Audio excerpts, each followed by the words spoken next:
Thank you, Ahmed. Respected panelists, ladies and gentlemen, Assalamu alaikum.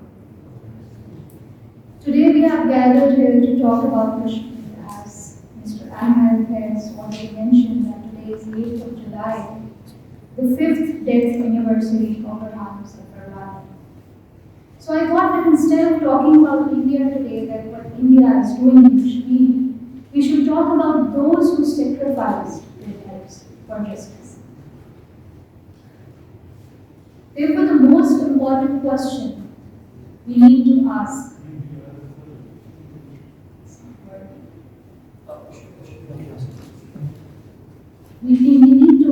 is that why a person becomes a militant. For probing that pertinent question, I will narrate stories of some militants who, instead of joining regular armed forces, which offer many perks and privileges, opted for guerrilla warfare, in which the only companion you have is your death. I'll start with Makbul Bhat. Makbul Bhat was the first separatist to be hanged by the Indian government in 1984. He belonged to a peasant family in Jammu and Kashmir. In 1945-46, a feudal lord ordered a raid on this village as it failed to pay up due to a poor harvest. The villagers pleaded with the Jagindar to reconsider his decision. But when they failed, all the children of the village were asked to lie down in front of his heart. It was height of inhumanity and injustice. According to a report, Bhatt was the only child who eventually led the Jagindar to overturn his decision. Even as a child, he stood up against injustice. Later in 1966, he formulated Jammu and Kashmir Liberation Front. Owing to his activities challenging the oppressive regime, he was imprisoned under the enemy hand. While he was still in prison, the assassination of Indian diplomat by an alleged JPLF affiliate in 1984 resulted in his hanging. His hanging was a murder by mistake. When Makbul was asked if he had anything to say in his defense, he said, "I have no problem in accepting the charges leveled against me except one. I am not an enemy agent, but I am the enemy itself. Have a good look at me and recognize me well. I am enemy of your illegal rule in Kashmir. There is no rope that can hide what can or who." Yes, he was right. There was no rope that could tie Makbul and strangle him to death. He still lives. His 37th death anniversary was celebrated in Kashmir on this 11th February. He never used a bullet all his life, but his murder at the hands of the state led men to pick up arms. The story of injustice does not end there. I would also like to tell you about Abdul. Abdul was a Kashmiri from Baramulla and a graduate of Delhi University. Affected by the inhuman conditions of Kashmiris, he joined JPLF. Later, on advice of the family, he surrendered to the police and started a business. In 2000, he was captured by Special Task Force of Kashmir for no reason and was brutally tortured. Someone told him that if he'll pay ₹1 lakh to the police, he'll be released. He somehow managed and he was released later on. But at that time, he was a broken man. Therefore, he decided to cooperate with Special Task Force to ensure his safety. Later, he came into contact with DSP Gravinder Singh, who once brutally tortured him. Abdul Guru did some trivial tasks given to him by Gravinder Singh. At that time, he did not know that he will be used as a pawn in a great game.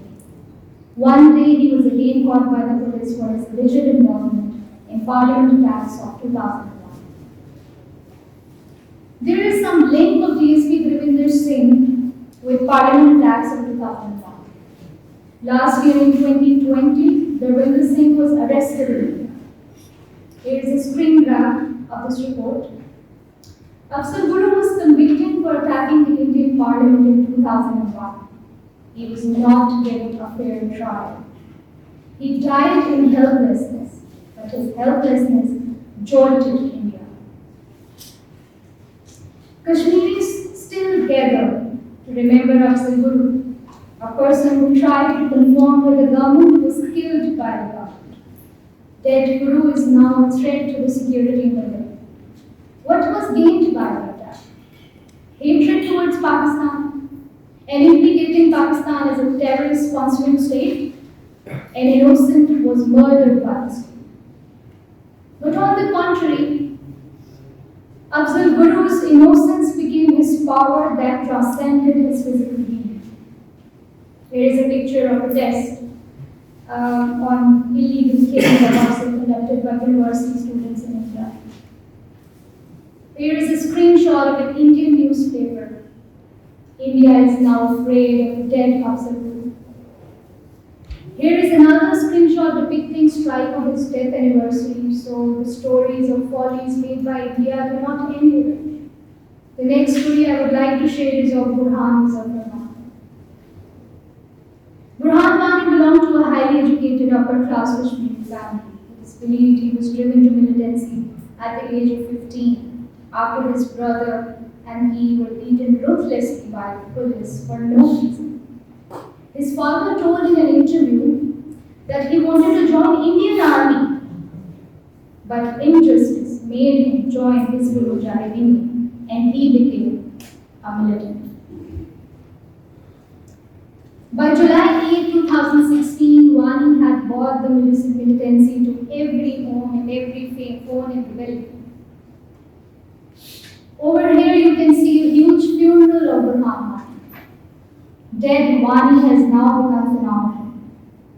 A bullet could not kill him. More young people are joining militancy. In 2010, 54 Kashmiris joined militancy. And in 2018, the number grew to 218. There is a new valor to the movement now. The Kashmiri teenagers are sacrificing their lives to protect the militants. Here is a picture depicting the sentiments of Kashmiris for Wani. Here are screenshots of news reported in Indian media about strikes on Burhan Wani. Here is another news item of Wani's death anniversary. Now who is this? Can anyone recognize him? He's Bhagat Singh. Bhagat Singh, as Senator Mushahid has also mentioned, was also a militant who at a very young age of 21 fought against injustice incurred to him by the Britishers. He wanted to avenge popular nationalist leader Lala Lajpat Rai who died during the Nazi charge. He used to say that if the deaf has to hear, the sound has to be very loud. In 1929, after setting off 2 explosive devices inside the Central Legislative Assembly in Delhi, he offered his arrest, while shouting the famous slogan "Inqilab Zindabad," or "Long live the freedom, the revolution."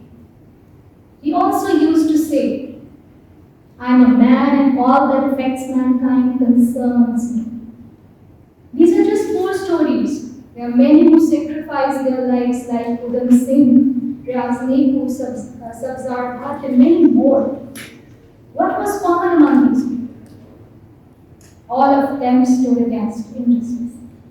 Some embraced martyrdom, but unfortunately, Bhagat Singh is a martyr for India, but Burhan Wani is a terrorist. Why the countries fail to learn from the past? Ms. Mushaal Mullick is sitting over here with us, and her husband is also relentlessly fighting against injustice. So we all need to ask ourselves that why this vicious cycle of injustice has to be repeated time and again. Why power is expressed by suppressing anyone. Why it can't be used in betterment of the people. So with these thoughts, I'll end over here, and I would like to thank all of you for listening. Thank you.